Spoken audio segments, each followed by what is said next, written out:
Mereka perkenalkan, Bani Qainuqa perkenalkan ini. Ini ialah plastik puaka yang setiap orang mesti terlibat. Dan sekarang negara kita ingin menukarkan dalam digital, kewangan digital, dan kita akan dijajah oleh mereka sepenuhnya. Mereka dapat tahu segala-gala kewangan kita. Ini ialah siri geometri. Dan sekiranya kita berhutang dengan mereka dengan kredit card, interest bukan ikut tahun, bukan ikut bulan, bukan ikut minggu, ikut hari. Inilah perangkap Bani Qainuqa yang sedang menjajah seluruh dunia. Sallallahu ala Muhammad, sallallahu ala Muhammad, sallallahu ala Muhammad, sallallahu ala. Bismillahirrahmanirrahim. Assalamualaikum warahmatullahi wabarakatuh. Alhamdulillah. Alhamdulillah min bihi nasta'in. Assalatu wassalamu ala asyrafil anbiya'i wal mursalin wa alihi washabihi ajmain amma ba'du. Tuan Imam yang saya muliakan, Musi, Tuan Bilal, muslim-muslimat yang dirahmati Allah sekalian, alhamdulillah, yang dirahmati Allah sekalian. Alhamdulillah dalam kesempatan kuliah maghrib pada malam ini, marilah kita lihat perbandingan antara urusan jual beli Islam dan juga kapitalisme. Marilah kita mulakan dengan ayat surah Al-Mutaffifin. A'udzu billahi minasyaitonir rajim. Bismillahirrahmanirrahim. Wailul lil mutaffifin alladzina idza iktalu 'alan nasi yastawfun wa idza kaluhum aw wazanuhum yukhsirun. Shadaqal azim. Celakalah mereka yang meringankan timbangan, yang menipu dalam perniagaan, yaitu mereka apabila mereka menyukat ke atas manusia, mereka sempurnakan, dan apabila mereka menyukat atau menimbang bagi wa iza kaluhum awazanuhum yukhsirun, tetapi bila mereka menyukat dan menimbang untuk orang lain, mereka melakukan kerugian. Kalau mereka beli daripada orang, mereka sempurnakan untuk diri dia, tapi bila dia menjual, dia kurangkan timbangan, sukatan. Itulah wailul lil mutaffifin, celakalah mereka yang menipu dalam perniagaan. Ahli tafsir mengatakan sama seperti yang saya kata tadi, iaitu apabila mereka membeli daripada orang, mereka sempurnakan timbangan, tetapi bila mereka menyukat untuk orang lain, maka mereka kurangkan. Bila dia menjual, dia kurangkan timbangan. Perkara ini ialah perkara yang dilakukan oleh Yahudi ketika baginda Rasulullah sampai ke Madinah. Ayat ini turun apabila Rasulullah sampai ke Madinah. Rasulullah melihat di pasar di Madinah melakukan berbagai-bagai penipuan dalam perniagaan. Dan mereka dilakukan oleh antaranya lah Bani Qainuqa, Yahudi, Bani Quraizzah, Bani Nadir, dan keluarga mereka. Mereka melakukan penipuan dalam perniagaan dan Allah rakamkan dalam surah Al-Mutaffifin. Bani Qainuqa mereka ialah satu kaum yang memberi pinjaman kepada orang lain. Mereka menggunakan riba yang sangat tinggi. Selain pada itu, mereka sangat dendam dengan baginda Rasulullah dan berharap, bercita-cita untuk membunuh Rasulullah. Dalam satu peristiwa, mereka cuba membunuh Rasulullah, tetapi Allah telah selamatkan. Ada satu peristiwa yang berlaku sebagaimana disebut oleh dalam hadis, dalam sirah. Dikatakan seorang muslimat yang datang ke pasar Bani Qainuqa. Bani Qainuqa mempersenda-sendakan wanita Islam itu tersebut. Dia kata yang wanita itu memakai pakaian yang sempurna. Dia kata, boleh tak buka muka, nak tengok? Tak boleh. Kemudian ada seorang, apabila dia duduk, dipijaknya di hujung jubahnya. Dan apabila wanita Islam, muslimah ini bangkit, maka terlucutlah pakaiannya. Dan oleh sebab itu, orang Bani Qainuqa menjadikan itu sebagai mainan kepada muslimat. Kebetulan ada seorang pemuda Islam di pasar tersebut. Dia melihat muslimat dipermainkan oleh Yahudi. Dia bangkit dan membunuh Yahudi yang melakukan itu. Dan Yahudi lain berkumpul dan membunuh pemuda Islam tadi. Akhirnya Rasulullah mengisytiharkan perang ke atas Bani Qainuqa. Mereka diperangi dan mereka dihalau keluar dari Madinah. Di atas sifat mereka yang sangat-sangat jahat kepada Islam. Dan mereka keluar daripada Madinah dan tidak pernah kembali sampai hari ini. Tuan-tuan, kita lihat tempat mereka. Kalau kita pergi ke Mekah, kesan-kesan tempat kedudukan Bani Qainuqa ini tidak jauh dari Masjid Nabawi. Mereka ada pasar mereka melakukan penipuan, riba dan penipuan. Bani Quraidah yang diperangi Rasulullah dalam peperangan Ahzab.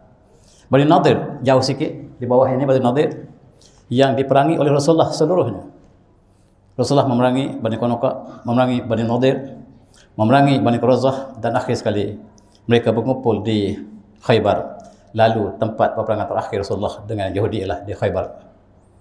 Allah memberikan kemenangan dan Yahudi keluar daripada Madinah sepenuhnya. Itu kisah mereka. Inilah kumpulan yang membina satu pahaman dalam perniagaan yang mereka sebut sebagai kapitalisme, ra'asymaliyah. Inilah kumpulan yang membentuk kemudiannya apabila mereka tersebar ke seluruh dunia, mereka menjadikan perniagaan, penipuan dan riba sebagai asas bisnes mereka. Limaza tarada Rasul al-Yahud min Madinah. Kenapa Rasulullah menghalau keluar seluruh Yahudi di Madinah? Dan di antara Bani yang dihalau Rasulullah ialah Nadir, Bani Nadir. Dan mereka lah yang sekarang berkumpul di Amerika. Mereka lah yang berkumpul di Rusia, di Poland, di Ukraine, di seluruh Eropah. Daripada kumpulan yang dihalau Rasulullah. Antaranya lah Qainuqa, antara Nadir dan Khaybar. Quraidah kebanyakannya telah diperangi ketika zaman di Madinah lagi. Bani Nadir ketika mereka telah dihalau Rasulullah, mereka telah diperangi Rasulullah, mereka kalah. Rasulullah kata, kamu boleh bawa segala barang yang kamu ada. Dan mereka takut rumah mereka didiami oleh umat Islam, mereka runtuhkan rumah mereka sendiri. Sebab mereka tahu bahawa mereka akan keluar daripada Madinah, dan supaya rumah mereka tidak dimasuki ataupun mendapat untung oleh umat Islam, lalu mereka meruntuhkan rumah mereka sendiri. Dan ini Allah nyatakan dalam surah Al-Hashr. Wa'tabiru ya ulil absar. Begitu juga satu kaum lagi terlebih awal, iaitu kaum Nabi Syuaib. Kaum Nabi Syuaib terdapat di Madian, dan Allah merakamkan sifat yang sama mereka lakukan. A'udzubillahi minasyaitonir rajim. Wa ila Madyana akhum Syuaiba. Dan kepada kaum Madian kami utuskan Rasul Syuaib, iaitu saudara mereka sendiri. Qala ya qaumi ibudullah. Dan berkata Nabi Syuaib, sembahlah Allah, ma lakum min ilahin ghairuh, tidak ada Tuhan selainnya. Qad ja'atkum bayyinatun min rabbikum, dan telah datang keterangan daripada Tuhan kamu. Fauful kaila, dan sempurnakanlah timbangan, sama seperti kaum Qainuqa. Mereka melakukan penipuan dalam perniagaan. Fauful kaila, dan kata Nabi Syuaib, sempurnakanlah timbangan, wal mizan, dan timbangan. Wala tabghasun nasa syahum wala tusidu fil ardi ba'da salahiha, dan janganlah kamu mengurangkan timbangan pada sedikit pun kepada manusia.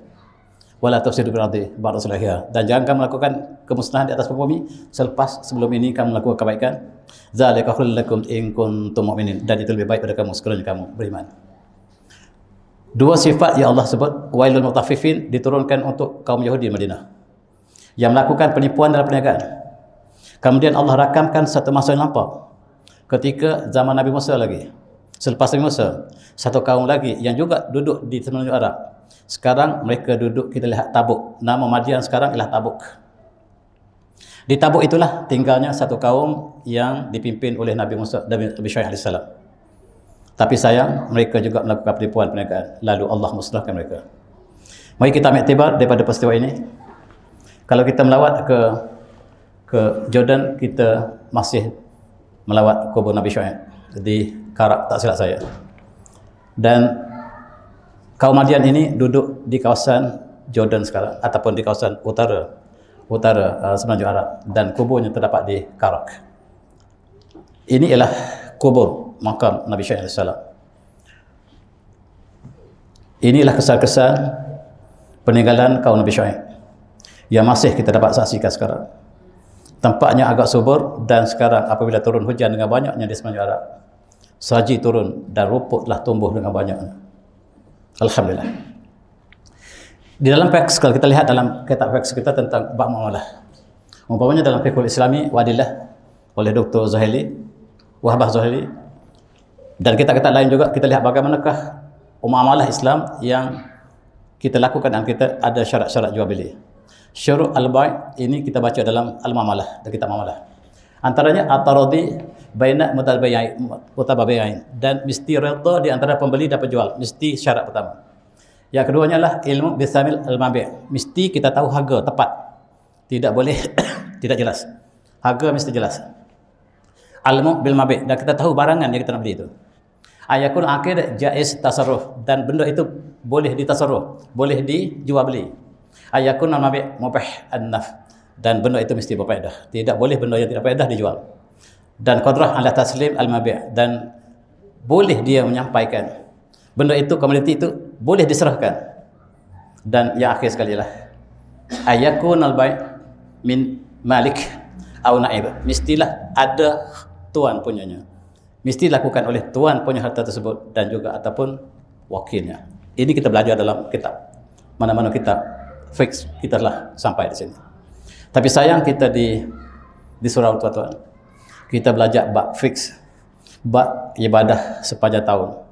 Kadang-kadang tak sempat masuk bab muamalah. Apatah lagi bab jihad, apalagi bab munakahat. Kadang-kadang kita habis hanyalah di peringkat ibadah semata-mata. Ibadah pun tak habis-habis. Dan fix kita ada 4 rubuk yang asas, dan muamalah ialah satu daripada rubuk fix Islami yang harus kita kuasai. Tuan-tuan, dalam satu hadis Rasulullah mengatakan, la tasharu as-samak fil ma' fa innahu warad. Tidak boleh kita jual ikan dalam kolam kita. Kita ada kolam, jual ikan yang belum ditangkap, tidak boleh, sebab gharar, ada penipuan. Berapa ekorkah ikan dalam kolam? Apakah dia saiznya dan sebagainya, tidak jelas. Rasulullah mengatakan, la tasharu as-samak, jangan membeli, menjual ikan yang masih lagi belum diambil daripada kolam. Ini ialah untuk menjaga maslahah, supaya antara pembeli dan penjual redha meredai. Membeli dan penjual mesti redha meredai. Yang menjual mendapat wang, yang membeli dapat komoditi, barangan yang setimpal dengan bayaran diberikan, dan kedua-duanya puas hati. Itu syarat pembuat jual beli dalam Islam. Kalau satu parti, satu pihak tidak puas hati dengan jual beli ini, tak sah. Sebab syarat ialah antara bainahuma, iaitu saling rela merelai. Kalau kita nak banding sekarang tuan-tuan, banyaklah perkara yang cacat dalam muamalah kita. Yang jual, yang membeli tidak puas hati dengan barangannya. Kadang-kadang barang yang sampai dalam gambar besar, sampai kecil, ada gharar, dan penjualan itu tidak sah. Tuan-tuan yang hormati. Dan dalam hadis yang lain Rasulullah mengatakan, naha am bainash athimat hatta yabdu salahuha. Tidak boleh kita jual buah atau pokok yang dia masih lagi dalam pokok yang tidak jelas lagi dia. Buah itu masaknya, besarnya, dan dia boleh dipetik kemudian. Kita tak boleh pajak pohon durian kita masa berbunga, tak boleh. Mesti sudah jelas buahnya, baru kita boleh pajak. Dan ini berlaku dalam masyarakat. Pajak tahun depan lagi, buah tak ada lagi, tak boleh. Sebab Rasulullah melarang untuk menjual beli dalam konteks buah yang belum jelas besarnya. Dalam istilah Rasulullah sebut, hatta yabdu salahuha, salah, baik, buah tu baik, boleh dimakan. Dan naha al-bai' al-mubta', beli dan membeli pun tidak boleh. Membeli, menjual tidak boleh buah yang belum pasti masak. Bila durian sudah seperti ini, silakan. Sudah jelas yabdu salahuha, jelas buah ini akan masak dan akan gugur. Ini boleh dijual beli dan boleh dipajak. Tuan-tuan semati, Islam menjaga kepentingan dua-dua pihak. Yang membeli, menjual, dua-dua parti ini Islam menjaganya. Itulah indahnya Islam. Dan Allah memberikan satu kaedah yang cukup cantik dalam surah Al-Baqarah ayat terakhir. A'udzu minasyaitonir rajim. Ya allazina amanu idza tadayantum bidainin ila ajalin musamma faktubuh. Wahai orang yang beriman, sekiranya kamu melakukan transaction yang melibatkan hutang yang panjang, ila ajalin musamma faktubuhu, dan tulislah dalam bentuk kontrak. Waliktub bainakum katibun bil adl, dan hendaklah seorang daripada penulis menulis dengan keadilan tentang transaksi tadi. Wala ya'ba katibun ayat tabakama alamullah, dan janganlah penulis ini enggan untuk menulis transaksi yang berlaku dalam perkara tersebut. Faliktub wal yumlil ladzi 'alaihi al-haq, dan hendaklah tulislah dan imlaklah mereka yang ada hak di atas jual beli tadi, termasuklah tuannya ataupun naibnya. ayahnya ataupun yang kanak-kanak ataupun walinya yang menulisnya. Faltaqillah, dan hendaklah kamu takwa kepada Allah. Faltaqillah rabbah, dan hendaklah kamu takwa pada Tuhan Allah Tuhannya. Wala yabkhas min syai'a, dan janganlah kamu kurangkan sedikit pun dalam kontrak tersebut. Dalam Islam mesti jelas jual beli. Kita kadang-kadang ambil mudah tentang jual beli. Lebih lagi yang melibatkan satu kontrak yang panjang. Mesti ada jual beli tanah, rumah dan sebagainya. Dan ayat ini, kalau kita panjang lagi ayat ini, satu halaman. Seorang profesor undang-undang di Universiti Amerika, di Universiti Harvard.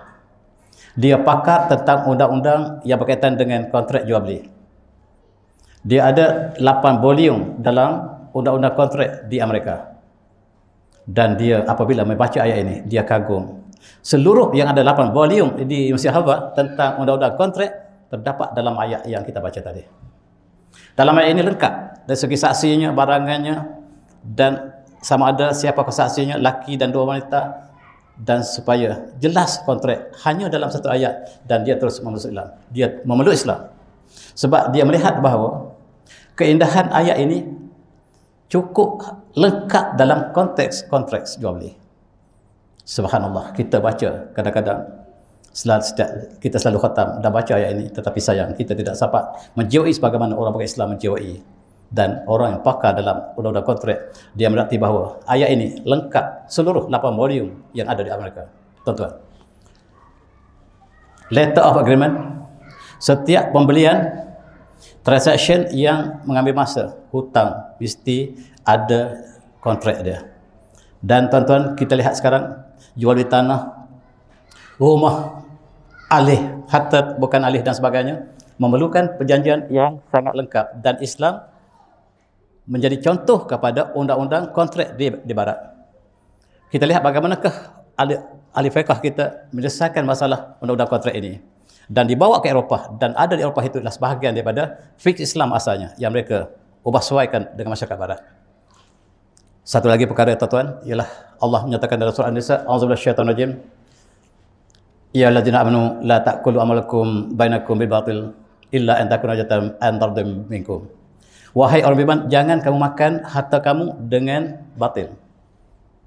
Tuan-tuan, saudara kita, Allah kata, jangan kamu makan harta kamu, di kalangan kita ni semua kamu, bil batil, dengan cara batil. Jangan kamu makan harta di kalangan kamu dengan cara batil. Illa an takuna jatan tardim minkum, kecuali dengan terjadinya transaction jual beli yang meredai dalam kamu. Dalam Islam, antaradim minkum ini sangat penting. Redha pembeli dan penjual, tijarah yang redha meredai, itulah syarat sah jual beli. Hari ini kalau kita nak banding tuan-tuan dengan kehidupan kita, banyak muamalah kita tak sah dalam konteks syariat kita. Penipuan satu hal lagi.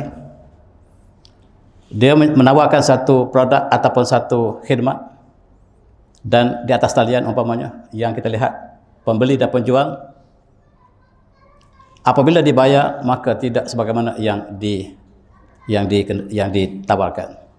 Terdapat gharar di situ, terdapat penipuan di dalam, sama ada komoditi ataupun saiz ataupun berat ataupun bentuk yang dipersetujui, dan ini cukup menyayat hati tuan-tuan. Durian an takuna rajatan an taradim minhum. Beli durian kena buka tuan-tuan, buka ambil isinya, beli jual beli itu yang sah. Kalau beli dalam biji, dia buka satu ulas, iaitu cantik, yang lain semua tak cantik. Yang pembeli tak redha dengan barangan dia dapat, tak sah. Dan kita berlaku setiap masa ketika. Tuan guru saya mengatakan beli durian tepi jalan, salah satu tidak puas hati, tidak redha meredai, tidak sah. Sebab kita lihat di sini ialah an takuna jatan an tardin minkum, kecuali terjadinya jual beli dengan kamu dan saling kamu redha meredai. Islam sangat penting redha meredai sebab menjaga maslahah masyarakat. Tuan-tuan, kita lihat mereka tawarkan, contoh, tawarkan package umrah, kena tipu.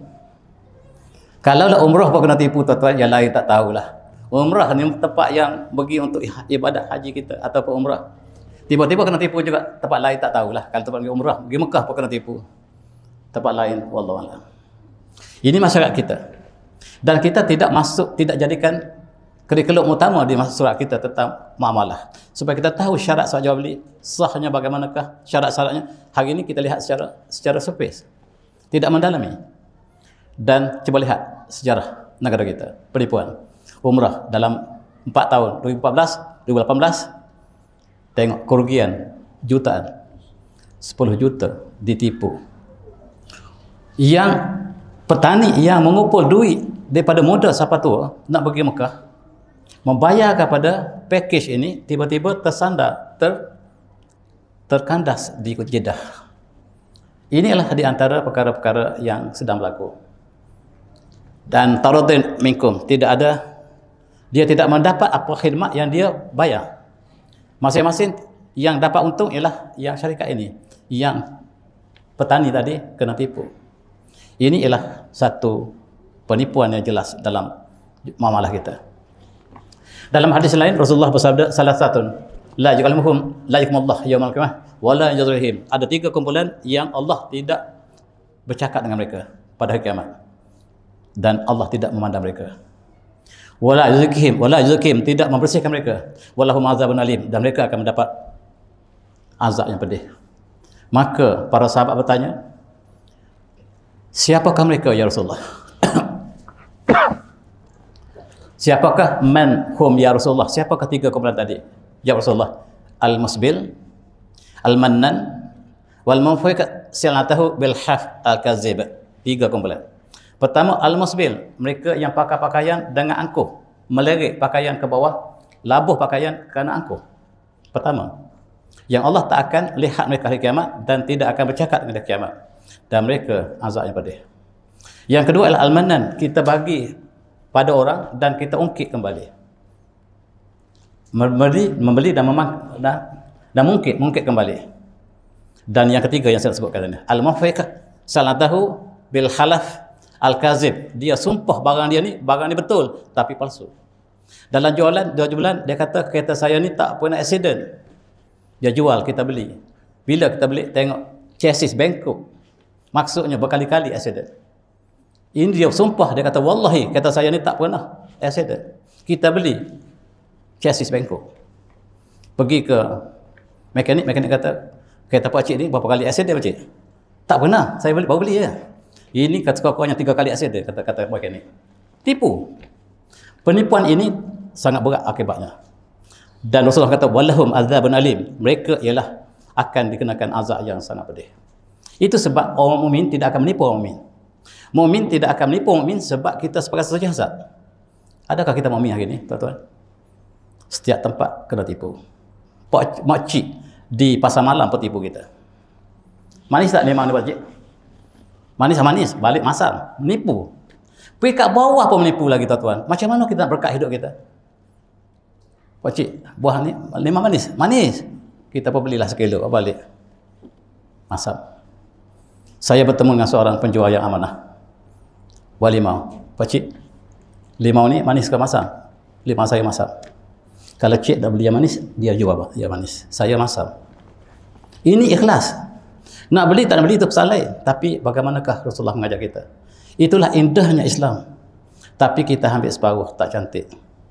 Dalam konteks ini tuan-tuan, dalam satu peristiwa, hadis yang diriwayatkan oleh Muslim, satu hari Rasulullah pergi ke pasar. Marra ala sabrah at-ta'am. Sabrah ta'am pada khala yadhu fiha. Rasulullah pergi ke satu pasar, ada satu longgok buahan, dan Rasulullah pada khala yadhu fiha, Rasulullah masuk jari dia dalam buah itu. Panat asabahu balalan, dan tangan Rasulullah basah. Maksudnya buah di atas cantik buah di atas. Di bawah basah buahnya. Rasulullah tengok di atas cantik, tapi bila masuk jari basah. Dan faqala ma hadza ya sabatam. Kenapa kamu ni atas cantik, kamu tak di bawah yang tak buruk, yang buruk? Sebab tangan saya dah basah Rasulullah. Qala, kata penjual itu, asabatuhu as-sama, malam tadi hujan Rasulullah. Kata Rasulullah, afala ja'alta fawqa at'am kay yarahun nas, apakah kamu ambil yang cantik tak di atas?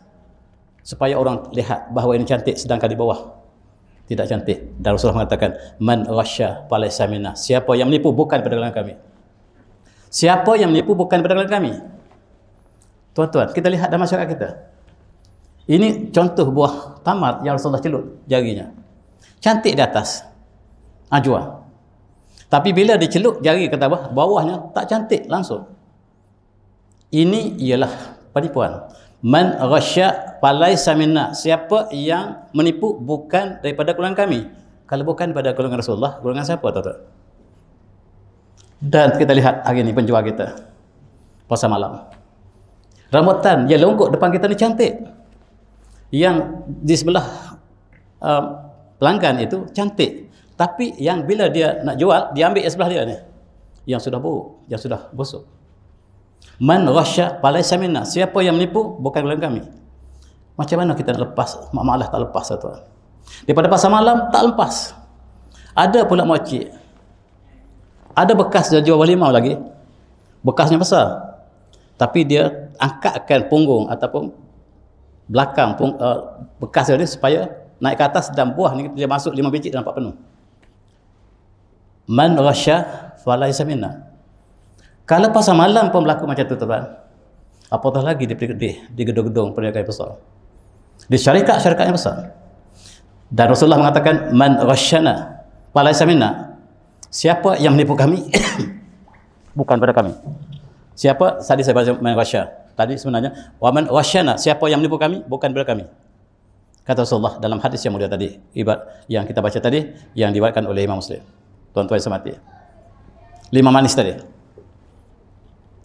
Kalau masam, beritahu masam. Kereta kita accident 5 kali. Ya, kereta saya 5 kali accident. Saya dah baiki. Nak beli? Tak apa. Saya nak jual 5,000 je. Cakap dengan betul. Tetapi apakah masyarakat Islam hari ini mengamalkan apa yang diajar oleh syariat kita? Sayang tuan-tuan. Kereta yang accident 5 kali. Dia kata kereta saya tak pernah accident.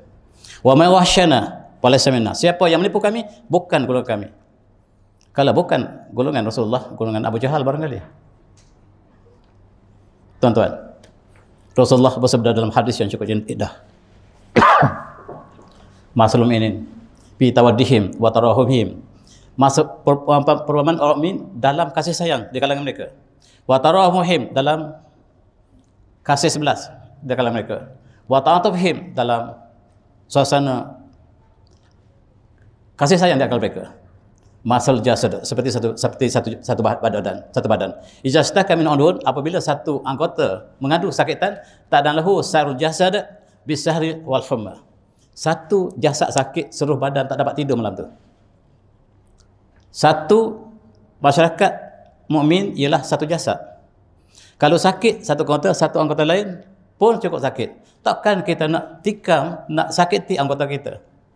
Kalau kita menipu mukmin yang lain, maksudnya kita menikam diri kita sendiri. Kita menipu mukmin yang lain, kita tikam diri kita sendiri. Yang sakitlah kita sendiri. Tuan-tuan, inilah yang cukup indah bagaimanakah transaction ataupun muamalah dalam Islam. Untuk menjaga kedua pihak yang terlibat. Dalam hadis yang lain, al-jalib marzuqah wal muhtakir mal'un. Yang mengimport Allah berikan marzuk, diberikan rezeki. Wal muhtakir mal'un. Muhtakir ni macam mana ya? Kita beli barang, kita simpan dalam gudang kita, tunggu dia naik harga, baru kita jual. Itu muhtakir panggilnya. Monopoli.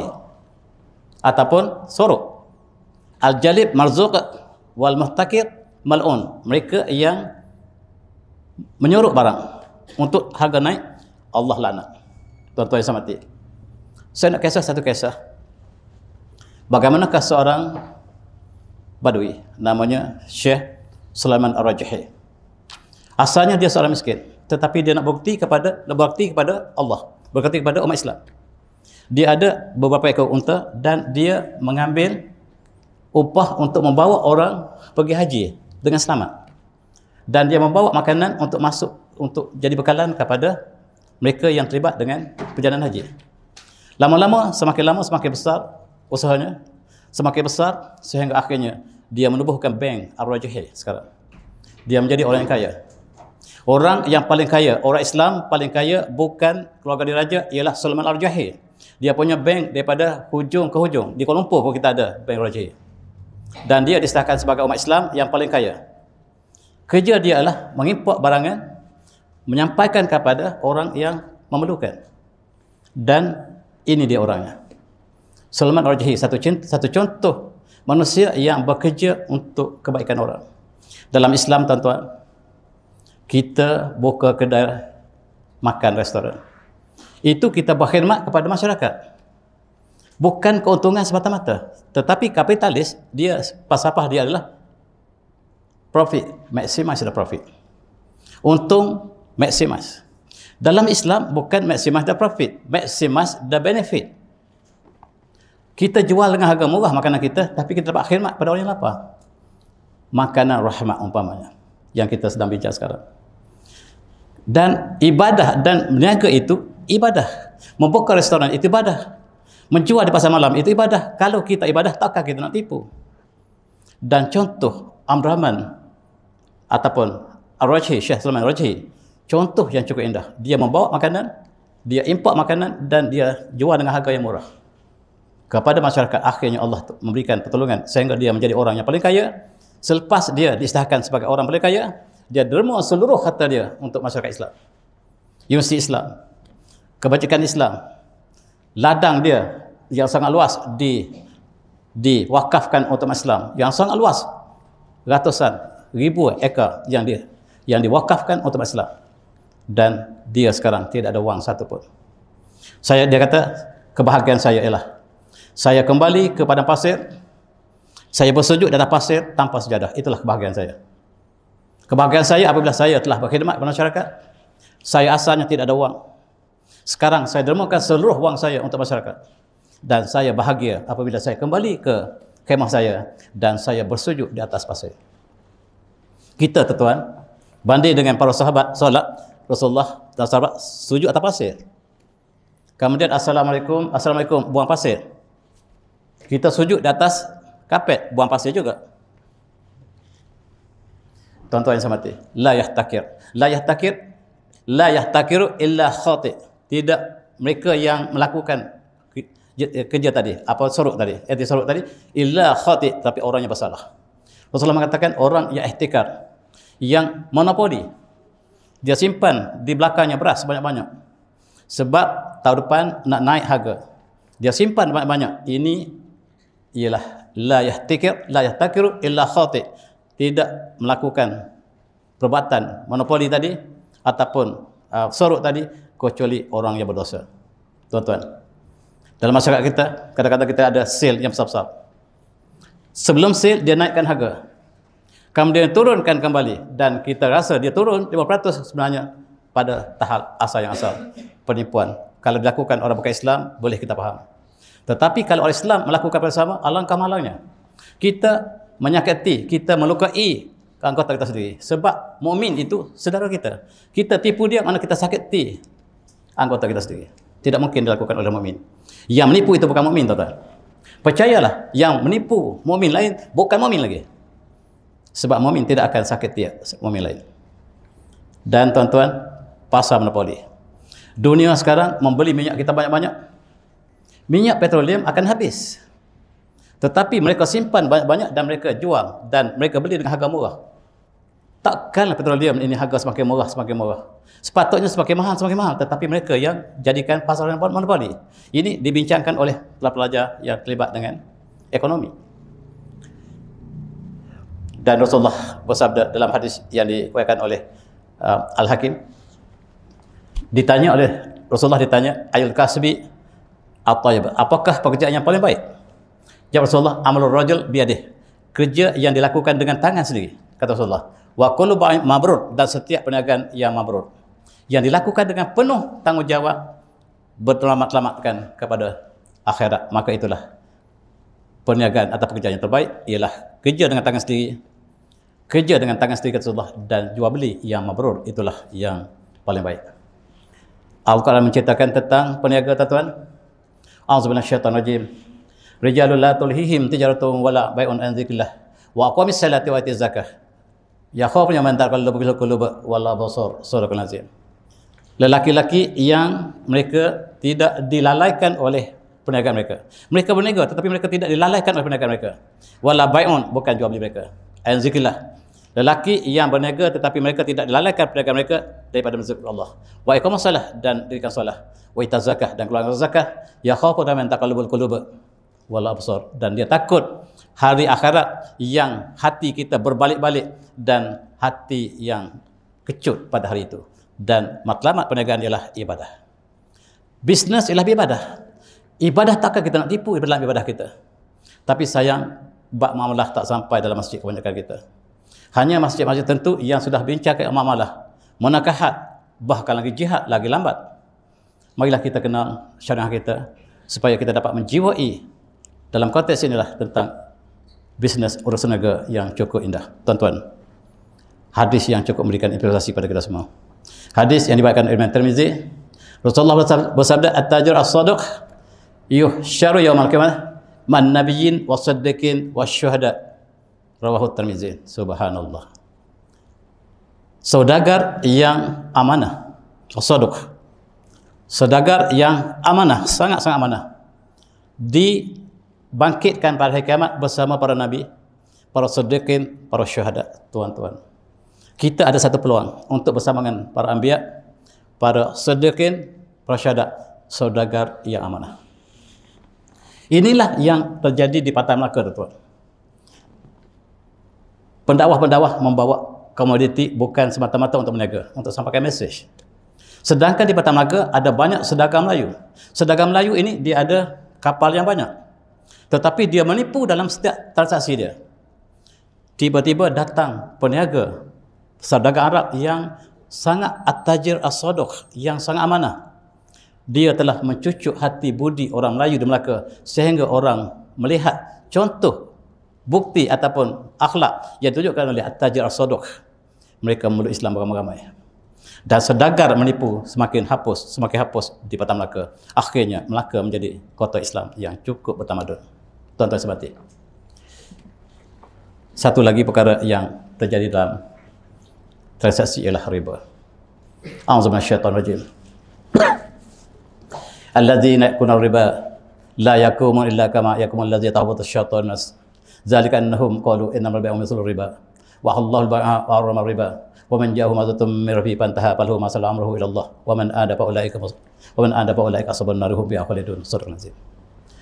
Mereka yang makan riba, tuan-tuan, mereka yang makan riba, mereka tidak bangkit di akhirat nanti kecuali seperti orang yang dirasuk syaitan.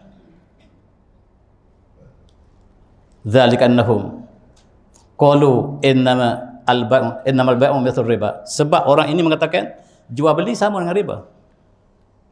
Wa halallahu al-bai'a, Allah menghalalkan jual beli, wa harrama riba, Allah mengharamkan riba. Dia kata sama saja. Beli dengan loan Islam dengan loan konvensional sama, dia kata. Dan orang itu yang makan riba dengan alasan itu, dia dah makan riba, tapi dia buat alasan pula makan riba itu sama seperti jual beli. Dia tidak bangkit di akhirat nanti kecuali seperti orang yatakhabbatus syaitan, orang yang dirasuk syaitan. Minal masih zalika bi annahum qalu innamal bai'u mithlu riba, bai'u mithlu riba wa halallahu al-bai'a wa harrama riba. Allah menghalalkan jual beli tapi Allah mengharamkan riba, dan itulah orang yang bangkit di akhirat nanti dalam keadaan yang dirasuk syaitan. Kita lihat Yahudi yang dihalau oleh Rasulullah daripada Madinah, dia bertempuran lagi. Dia telah keluar sampai ke Eropah, sampai ke Afrika, akhirnya sampai ke Amerika. Kumpulan Bani Quraisyah inilah yang masih lagi menjual riba, memberi pinjaman dengan riba. Sekarang mereka cipta kredit kad, masih dengan riba, dilakukan oleh Bani Quraisyah. Berbagai-bagai bank yang dijaga oleh mereka menggunakan kredit kad untuk riba yang sama seperti digunakan Rasulullah. Tuan-tuan, mari kita lihat. Mereka dihalau ke seluruh dunia, tuan-tuan. Mereka sampai ke Eropah, sampai ke Amerika, sampai ke seluruh dunia. Mereka tidak pandang negara, tetapi mereka setiap tempat yang mereka datang, mereka dibenci oleh seluruh penduduk sebab mereka melakukan penipuan dalam perniagaan. Riba yang tinggi menjadi sebagai ceti dan sebagainya, yang bahkan mereka bermusuhan dan sebagainya. Tuan-tuan, di Amerika kita lihat penduduk mereka semakin bertambah, perniagaan mereka semakin mencabar, dan seorang daripada keluarga Konokok yang selamat, yang kaya sekarang, namanya Rothschild. Ini Bani Konokok yang Rasulullah halau daripada Madinah ni. Moyang mereka dihalau oleh Rasulullah. Dan sekarang mereka sangat dendam pada Islam. Mereka sangat dendam pada Islam, dan kebetulannya Rothschild ini, yang pertama, dia ada 5 orang anak. Dan dia menjalankan perniagaan yang berteraskan riba. Mereka yang memerlukan wang, dia berikan pinjaman, dan riba sangat tinggi. Sehingga akhirnya dia bagi riba kepada Presiden Amerika. George Washington memerlukan wang dan dimakan wang daripada Rothschild. Tak dapat bayar, tak payah bayar. Dan disitulah terjajahnya Amerika kepada keluarga Rothschild.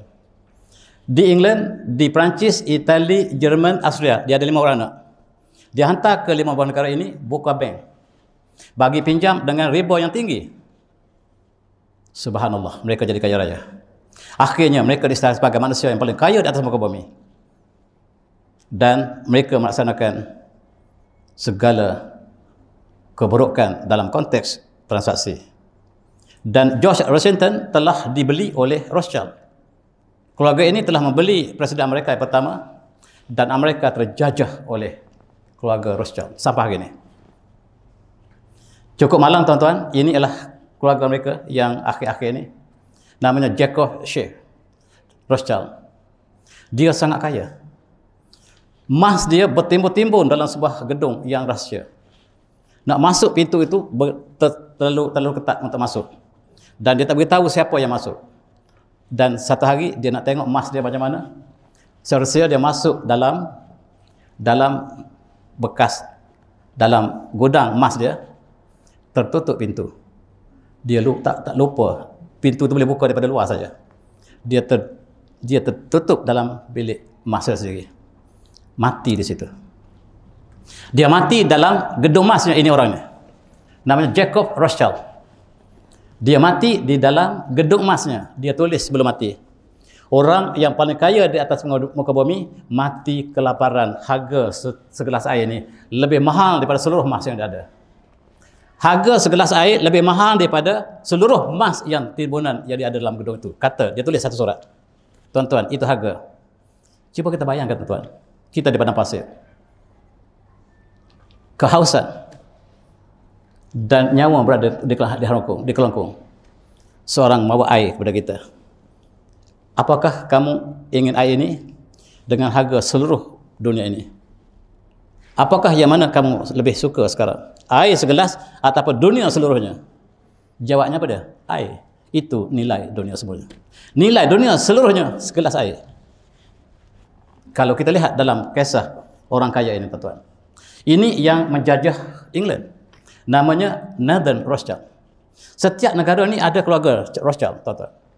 Dia mengatakan, I cannot. Dia kata, the man who controls Britain's money supply control the British Empire, and I control the British money supply. Dia kata, siapa yang bagi duit pada kerajaan British, dia menjajah British, dan sayalah yang memberikan wang kepada British. Saya menjajah British sejak lama-lama. Kamu tahu tak, kata Nathan, British datang jajah Melaya, bukan British, Yahudi datang Melaya. Kata Nathan, yang datang ke Melaya bukan British, Yahudi. Sebab itu mereka cuti hari Sabtu. Sabtu itu simbol Yahudi. Kata Nathan, yang menjajah Melaya bukan British, Yahudi. Kena tipu kita sama ini. Dan ada seorang presiden yang degil, John F. Kennedy. Dia diminta supaya bersama Yahudi masuk Freemason. Dia kata, saya tidak akan masuk Freemason. Dan dia mengatakan sebelum kematiannya, ada satu plot dalam negara ini yang menjajah bangsa mereka. Termasuk diri saya. Saya juga dijajah oleh satu bangsa lain. Saya Presiden Amerika, tapi saya bukan dapat merintah mereka. Orang lain mereka. Minggu depan saya akan isytiharkan siapakah yang menjajah mereka. Minggu depan ditembak, mati John F. Kennedy. Ada seorang lagi presiden yang juga mati sebab menentang Yahudi, Abraham Lincoln. Presiden Abraham Lincoln mati ditembak sebab enggan masuk Yahudi. Sebab setiap presiden Amerika mesti masuk Yahudi. Dan both presiden refused to join Freemason. Dan dia tembak di atas sebab mereka tidak bersama dengan Yahudi. Dua orang presiden yang sangat degil, yang ingin membela Amerika untuk orang Amerika, tetapi rupa-rupanya Amerika dijajah oleh Yahudi sampai hari ini. Sekurang-kurangnya Malaya yang dijajah oleh British telah merdeka. Amerika belum merdeka. Amerika belum merdeka. Kita sangka Amerika negara yang maju, rupa-rupanya masih dijajah oleh Yahudi. Kapitalis di belakangnya. Ini Henry Ford. Tuan-tuan baca buku Henry Ford. Dia orang Amerika. Dia buat kereta Ford. Kereta Ford tu dia yang buat. Kereta yang paling popular sekarang Ford. Dia nak jual kereta dia, tak boleh. Nak jual sebiji tak boleh. Sebab pasaran Amerika telah dikuasai oleh keluarga Rothschild ketika tahun 1900. Rothschild kata Henry Ford, saya nak jual kereta tak boleh. Sebab semua rangkaian bisnes di Amerika dijajah oleh Rothschild. Dan bila saya telah kecewa untuk jual kereta saya masuk dalam Yahudi, dalam rangkaian Yahudi, dan kereta saya tersebar ke seluruh dunia. Kereta saya dijual seluruh dunia selepas saya masuk rangkaian Yahudi. Kata Henry Ford orang Amerika. Yang menguasai Amerika hari ini bukan orang Amerika, semuanya Yahudi. Walaupun wajah mereka lah Amerika, di belakang mereka Yahudi. Tuan-tuan yang semati, wailul lil mutaffifin. Celakalah mereka yang menipu dalam perniagaan. Celakalah mereka yang menipu dalam perniagaan. Pakcik-makcik kita, pakcik-pakcik kita, abang-abang kita, adik kita yang meniaga pasar malam. Ingatlah, wailul lil mutaffifin. Celaka. Bukan main-main. Ini adalah antara syurga neraka, tuan-tuan. Bisnes, pasar, perniagaan ialah ibadah. Ingat sekali benar-benar. Ini Bani Konokok, dia perkenalkan ISO. Sebenarnya apa ISO sebenarnya, tuan-tuan? ISO ini ialah untuk menghalang komoditi daripada masuk pasaran Eropah. Mula di Geneva, untuk menjual belian, dia mesti ada pemotong belian. Belian harus dipotong dengan belian saja. Dan orang yang tidak dapat motong belian dengan cantik, tidak dapat ISO. Akhirnya, Yahudi menguasai belian 100% dunia. Sampai hari ini, tidak ada orang lain yang dapat jual belian, kecuali Yahudi.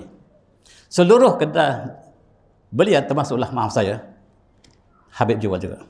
Termasuklah rangkaian ini. Kalau kita meniaga belian, tak boleh kecuali daripada rangkaian mereka. Dan mereka ada ISO 9001 untuk belian. Siapa yang tak dapat ISO, tak boleh jual.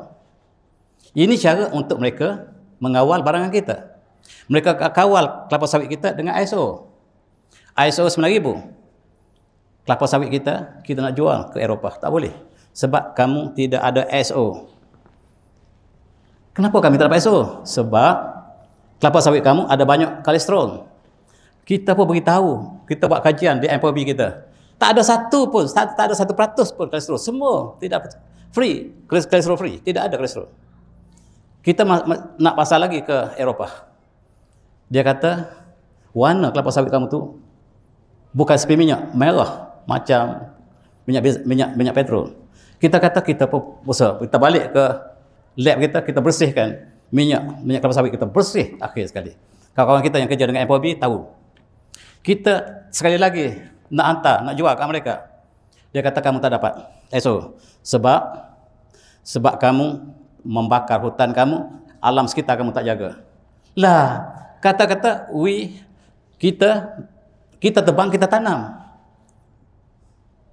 Mana kita merosakkan alam sekitar, kita tebang hutan dan kita tanam kembali. Dia kata kamu tak bagi upah kepada pekerja kamu, tak cukup minimum wage ataupun gaji. Sebab apa dia tak terima kelapa sawit kita? Tak dapat ISO. Sebab kita look is policy. Bila kita sedar bahawa mereka tak terima kita sebab look is policy satu masa dulu, kita kata kita look west policy. Mereka kata kelapa sawit anda terbaik. Permainan yang dimainkan oleh Yahudi. Pasaran mereka yang pegang. Rupa-rupa yang terbaik.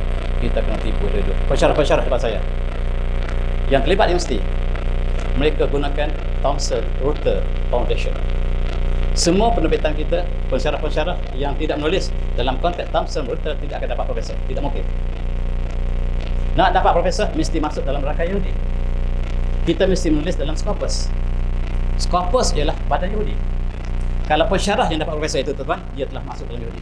Dia telah masuk dalam rangka Yahudi. Kalau kita tak menulis dalam Scopus, tak mungkin kita dapat profesor. Kita tak mungkin dapat profesor universiti.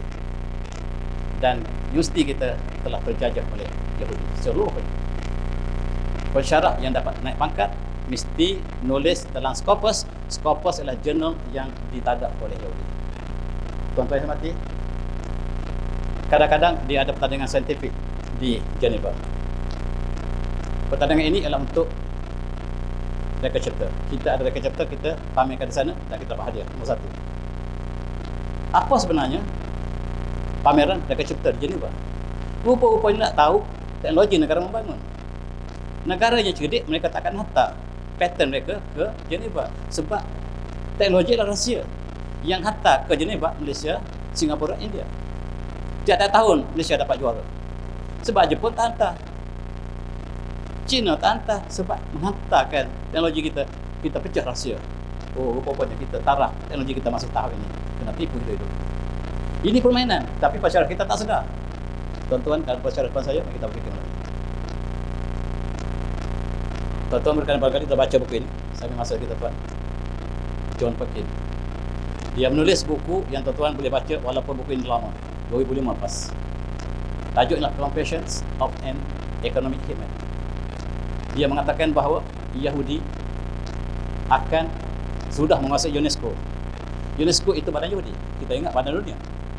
WHO itu badan Yahudi. Badan Yahudi kata penulis itu. Dan bagaimana dia menjajah dunia? Bagaimanakah Yahudi menjajah negara membangun? Dia datang negara membangun. Dia mengatakan negara ini, dia mengatakan expert mereka, negara ini perlukan tenaga bersih. Sebab yang ada sekarang tenaga yang tidak baik. Dan dia cadangkan untuk membina satu empangan yang tertentu.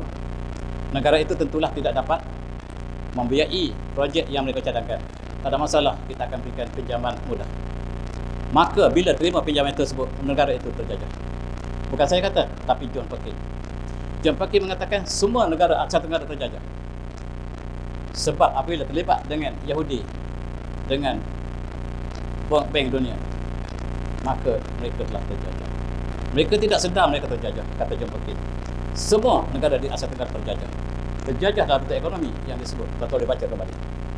Apabila mereka datang ke negara developing atau negara membangun, mereka mencadangkan berbagai-bagai projek yang tak dapat dibiayai kerana kewangan tak mencukupi. Mereka tawarkan expert mereka dan bantuan. Dan bila menerima bantuan mereka daripada Bank Dunia, maka terjajahlah negara tersebut. Tuan-tuan, Arab hanya ada 5% penduduk dalam dunia.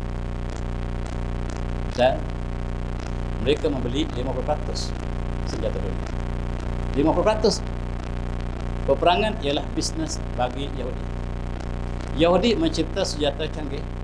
Dia menjual kepada dua pihak. Kepada Arab dia jual, kepada Yaman pun jual. Kepada Syria pun jual, kepada musuh pun jual, kepada kawan pun jual. Dan peperangan adalah bisnes. Bisnes terbesar ialah senjata. Dan akibatnya 60% pelarian ialah orang Islam. Dirancang oleh mereka. Mereka menjual senjata kepada orang Islam supaya sambil membunuh. Dan itulah yang disebut oleh mereka yang menganalisis. Sekarang mereka telah kuasai seluruh negara Islam di Timur Tengah. Ini perancangan Yahudi yang sekarang nama mereka ialah New World Order. Bani Konokok yang sama. Bani Konokok asalnya Bani Konokok. Sangat buruk nama ini. Mereka tukar jadi Zionism, Zionis. Dan sekarang mereka tukar nama New World Order. Masih lagi Bani Konokok yang dihalau Rasulullah. New World Order ialah Bani Konokok yang dihalau Rasulullah di Madinah. Perancangan mereka ialah hancurkan Islam. Sebab mereka ingin balas dendam kepada Rasulullah. Mereka sangat dendam kepada Rasulullah. Dan sekarang umat Islam, umat Rasulullah lah yang mereka telah kacau seluruh daripada Libya sampai ke Afghanistan. Mereka hancurkan negara ini. Dan ini dirancang oleh seorang ini. Ini ialah think tank kepada New World Order sekarang, Henry Kissinger. Sangat jahat. Ini perancangan untuk menjajah dunia hari ini. Namanya Henry Kissinger, usianya 100 tahun tepat hari ini. Masih berbisa. Dia merancang untuk menjadikan seluruh negara Islam dijajah sebelum tahun 2016. Benar sebagian perancangannya, daripada Afghanistan hancur sehinggalah kepada Jordan, kepada Yaman, kepada Libya, Sudan, seluruhnya dihancurkan oleh Bani Quraizah sebab musuh mereka adalah Islam. Tuan-tuan cuba baca perancangan mereka. Perancangan mereka ialah one world leader, iaitu Yahudi harus menjadi pemerintah dunia. One world government, one world currency, one world religion yang mereka sebut. Inilah dirancang oleh pemikir mereka. Mereka lah merancang peperangan di Ukraine. Di Malaysia, berita yang kita terima, Rusia serang Ukraine, yang sebenarnya Amerika yang ciptakan medan perang ini. Dan sekarang mereka membantu Ukraine untuk menghadapi Rusia. Dan sekiranya Ukraine menang dalam peperangan ini, Ukraine akan menjadi bankrupt. Sebab apa, tuan-tuan? Sebab harga senjata yang dibantu oleh mereka harus dibayar kembali oleh Ukraine, dan mereka menjangkakan Ukraine akan menjadi negara yang bankrupt apabila mereka menang. Kalau mereka menang, mereka bankrupt. Either way, kalah jadi arang, menang jadi apa? Nasib Ukraine akan hancur. Sama ada dia menang atau kalah. Dan itu perancangan mereka. Mereka ingin kuasai Ukraine. Mereka juga membentuk satu perang baru sekarang, perang Israel-Iran. Dan mereka menjual senjata. Dan tanpa ada peperangan, bisnes terbesar dunia ialah tidak dapat dilakukan, iaitu peperangan senjata. Dan mereka create peperangan antara China, Taiwan. Senjata dapat dijual kepada Taiwan sebanyak-banyaknya. Dan inilah permainan kolonial. Penjajahan kapitalis terhadap dunia ialah bagaimana yang kita saksi sebagai tadi. Dan Rasulullah berpesan dalam hadis yang sangat terkenal, muttafaqun alaih, ijtanibul as-saba al-mubiqat. Jauhlah daripada 7 perkara yang membinasakan. Qalu ya Rasulullah, man hunna? Apakah 7 perkara tersebut? Rasulullah menyebut 7 perkara yang sangat-sangat membinasakan. Asyirk billah, syirik pada Allah. Wasihr, dan sihir. Wal qatl an-nafs allati haramallahu illa bil haqq, membunuh jiwa kecuali dengan yang hak. Wa aklu riba, makan riba ialah di antara as-sabiqat. Dan kita, tuan-tuan, sistem negara kita, sistem negara riba. Kita melaksanakan dasar ekonomi kapitalisme, liberalisme, pragmatisme. Bank negara mengamalkan kapitalisme, liberalisme, pragmatisme. Bank Islam mengamalkan muamalah. Tapi bank Islam duduk bawah bank negara. Mari kita fikir. Dan Rasulullah menyebut, maka riba ialah di antara perkara sabah al-mubiqat, 7 perkara yang binasakan. Wa akla mal yatim, dan makan harta yatim, dan berpaling dalam medan peperangan, dan menuduh wanita muslimat yang baik dengan zina dan sebagainya. 7 perkara yang disebut Rasulullah. Dan sekarang, tuan-tuan, kita merdeka dengan syarat kita merdeka ialah menerima sistem kapitalisme, liberalisme, pragmatisme. Undang-undang negara tak boleh kita menggunakan Al-Quran, kita menggunakan common law, syarat kemerdekaan. Alangkah malang kita, seluruh transaksi kita terlibat dengan riba. Alhamdulillah, Bank Islam sudah ada menjadikan juara dalam muamalah, tetapi dia masih terikat dengan akta bank negara. Tuan-tuan yang hormati, mereka perkenalkan, Bani Quraizah perkenalkan ini. Ini ialah plastik puaka yang setiap orang mesti terlibat. Dan sekarang negara kita ingin menukarkan dalam digital, kewangan digital, dan kita akan dijajah oleh mereka sepenuhnya. Mereka dapat tahu segala-gala kewangan kita. Ini ialah siri geometri. Dan sekiranya kita berhutang dengan mereka dengan kredit card, interest bukan ikut tahun, bukan ikut bulan, bukan ikut minggu, ikut hari. Inilah perangkap Bani Quraizah yang sedang menjajah seluruh dunia. Dan sekarang kita bebas pada wang yang fizikal, kita kembali pada wang digital, dan kita menggunakan seperti ini. Dan kita terjajah. Ketika zaman Rasulullah, mereka menggunakan riba yang sangat tinggi, dan sekarang mereka menggunakan siri geometri, tuan-tuan. Cuba tuan-tuan kira sekali. Sebab satu perbandingan dalam masa terakhir ini. Seorang peniaga menjual kambingnya. Dia kata 1 ekor 1,000. Saya jual 64 ekor. Ada satu lagi peniaga menjual dengan harga yang istimewa. Dia kata kambing saya istimewa harganya. Yang satu harga 1 sen. Kambing kedua harga 2 sen. Yang ketiga 4 sen. Yang keempat 8 sen. Yang kelima 16 sen. Tuan-tuan nak mana? Oh, saya pilih yang istimewa. Dan dia pilih dengan tawaran istimewa 1, 2, 4, 8 tadi. Sekarang dia nak bayar duit dia dengan harga 64 ekor kambing. Cuba kira berapa harga. Berapa kira ke harga? Harga kambing yang ke-64 2 kuasa 63. 2 kuasa 63 ada 25 digit. 25 digit tuan-tuan. Duit Malaysia seluruhnya tak cukup untuk bayar harga kambing tadi. Harga Malaysia campur dengan Indonesia tak cukup lagi bayar. Itulah riba yang digunakan oleh kredit kad. Tuan-tuan, cuba fikir betul-betul. 63 ekor, 64 ekor dengan harga 1 sen, 2 sen, 4 sen, 8 sen. Harga seluruhnya tak cukup wang mereka untuk bayar 64 ekor. Inilah riba yang digunakan dalam kredit kad, yang menjerat seluruh umat Islam hari ini. Mari kita berfikir. Dan seorang pegawai yang lepas universiti membeli sebuah rumah, beli sebuah kereta, dan dia akan terjerat sepanjang hidupnya untuk membayar riba. Inilah yang berlaku sekarang. Dan marilah kita kembali tuan-tuan, sebab saya masih banyak lagi, kembali kepada ma'al Islam, sebab ini ialah musuh kita. Dan inilah di antara 7 perkara al-mubiqat. 7 perkara yang dijanji Rasulullah sebagai al-mubiqat, iaitu perkara yang membinasakan, bukan main-main. Dan kita hampir seluruh rakyat Malaysia sedikit sebanyak terlibat dengan interest yang dilakukan. Sebab kapitalisme, war and peace are business. Inilah yang saya nak sebutkan, tetapi saya tidak dapat untuk memanjangkan lagi, masih panjang lagi. Dan saya tutup di sini untuk kita ambil iktibar tentang permainan mereka di peringkat antarabangsa. Mudah-mudahan kita selamat dan kita kembali kepada jalan Allah yang sebenarnya. Dan saya tutup dengan wabillahi taufiq. Assalamualaikum warahmatullahi wabarakatuh. Tasbih. Assalamualaikum.